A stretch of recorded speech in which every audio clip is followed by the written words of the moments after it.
Hey everybody, this is Alex Merced, and you're listening to my tech podcast. I know I have many podcasts you might have subscribed to under many names, but I've decided we're just going to consolidate them, and you are listening to Alex's tech podcast. So whichever feed you subscribe to, you'll receive all the same episodes, assuming it's one of my tech podcasts. But what I want to talk about today is Apache Polaris. So this is a Apache Iceberg catalog. Okay, and for those who are new to the podcast, Apache Iceberg is a way of representing your data in an open way. So you can store tables you would normally store in a database or a data warehouse in an open format right on your storage that many tools can talk to. So that way you're not just stuck having to use a single database as a way to talk to your data. You can use many different processing engines. But in order for those processing engines to discover and know whether you even have permission to access that data set, you need some sort of catalog, okay? So like a catalog for JCPenney's, it's going to track your inventory of tables and also be aware of who can or can't access them. Now, right now, people have labeled this era, before there was what's called the table format wars, where you basically saw a vying of three formats, Apache Hoodie, Apache Iceberg, and Delta Lake vying to become the industry standard.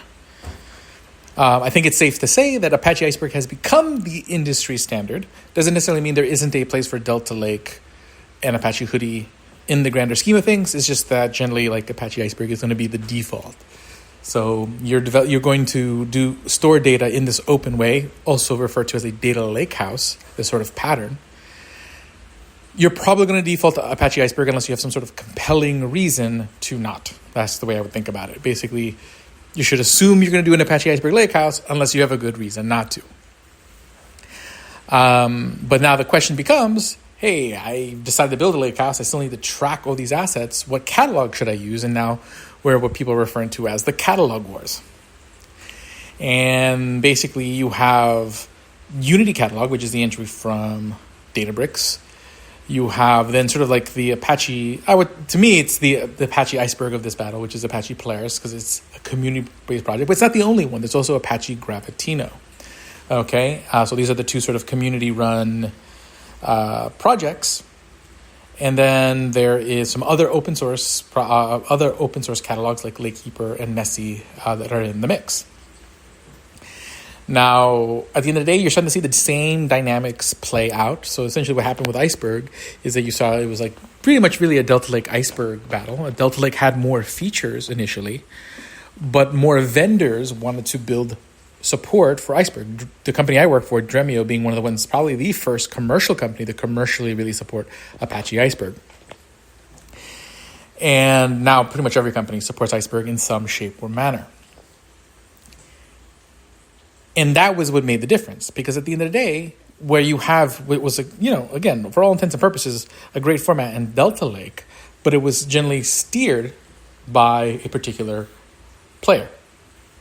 Databricks. That doesn't necessarily mean that there's anything wrong with the format itself, but if you're a vendor, okay, basically you're you were to build around this and really kind of invest in developing features around this format, you're really putting a lot of your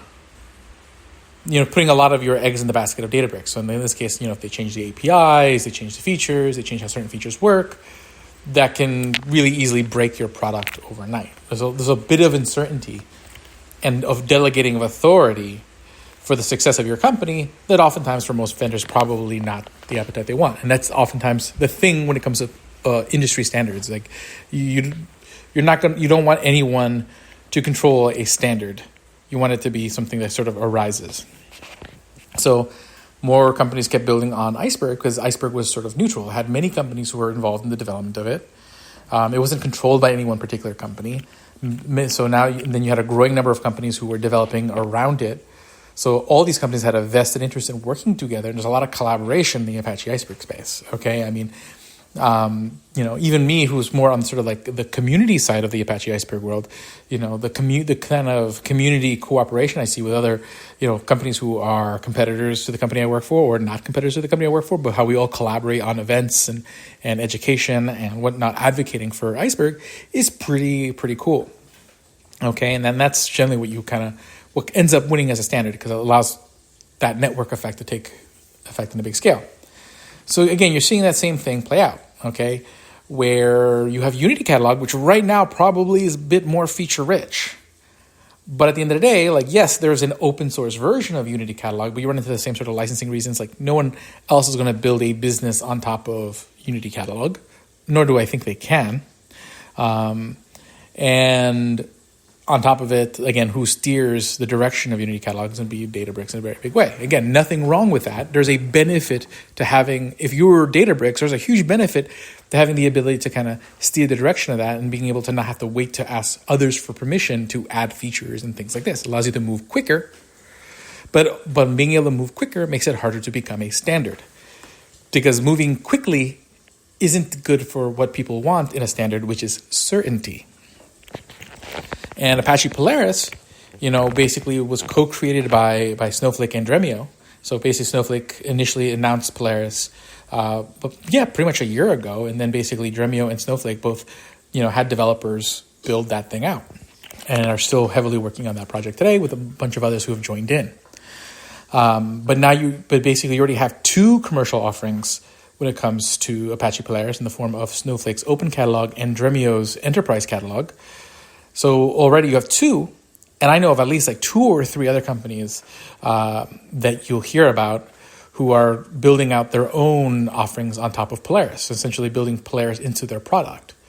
Okay, so essentially, once you have a groundswell of different companies offering you support, and this is the case, it's not even just support for Polaris, but building it into their product, okay, then basically you're quickly going to see that snowball effect. And you don't see that effect with any other catalog where other companies are building it into their product. Okay, so you're going to see like Apache Polaris is going to be that sort of standard primitive for an Iceberg catalog and pretty much most ETL tools, most data catalogs, most query engines. Everyone's going to have an Apache Polaris catalog sort of attached to their thing. And that becomes more important once Apache Polaris, as it starts growing its features outside of Iceberg. Because, within Iceberg, catalogs are pretty swappable, right? Because you have what's called the Apache Iceberg REST catalog. So 2 catalogs that support this interface, this way of communicating, really will work the same. So if I were to swap out Gravitino, Polaris, Lakekeeper with an engine using the Iceberg REST catalog, I should be able to read and write Iceberg tables just the same, okay, and have a very similar experience. Where things become more interesting is what happens when you get outside of that, by being able to work with other types of data. How do I govern that data? These are things that are outside of the realm of the REST spec. And these are the things that make it more important that there is sort of one standard catalog. Because if you have 5 different catalogs that have 5 different ways of interacting with non-Iceberg tables, well, you're not going to be able to have every tool build around every version of how do I work with a Delta hoodie, how do I work with PNG files, unstructured data, all these kinds of things. So the fact that if everyone's standardizing on Polaris, it's going to make expanding outside of Iceberg much easier because everyone's using the same primitive for how they're going to work with those things beyond Iceberg, which really sets it up to eventually be the industry standard as its features grow. So that's my thoughts there. I'll see you all next time. Have a great day and enjoy.